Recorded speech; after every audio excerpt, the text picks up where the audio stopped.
السلام عليكم ورحمة الله وبركاته أعزائي المتابعين. سؤال اتعرض وكان لازم نجاوب، وبنجاوب على العامة عشان الكل يستفيد. هل المطلقة خلعا ليها أجر حضانة ومسكن ولا ملهاش؟ طبعا كله بيفتي من غير علم، وفي اللي يقول لك لا ملهاش، وهي اللي بتتخلع ملهاش حقوق، واللي بتتخلع ما بتاخدش الجايمه بتاعتها، القانون بيقول ان اجر الحضانه والمسكن ده حقوق للطفل مش للام.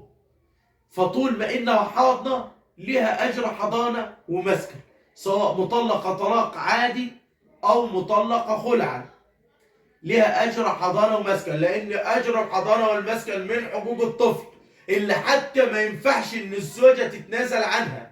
يعني يجي واحد يقول لك انا هتنازل، مرتي هتتنازل لي عن اجر الحضانه والمسكن.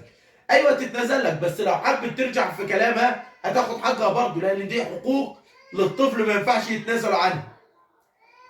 اتكلمنا بنقول اجر الحضانه والمسكن موجود سواء مطلقه طلاق او خلع، في كلا الحالات ليها اجر حضانه ومسكن، لان الاجر الحضانه والمسكن من الحقوق المكفوله للطفل، وطول ما انها حاضنه واجيب لها اجر الحضانه والمسكن. وحتى لو هتتنازل لك عليهم ده ودي بينك ما بينها، لكن الكلام ده مش قانوني، وممكن في اي وقت ترفع عليك اجر حضانه ومسكن وتاخده، حتى لو في ورق مكتوب ان هي متنازله عن الكلام ده، لان ده تنازل ودي مش قانوني، لكن ده حقوق مكفوله بالقانون ما ينفعش فيها التنازل.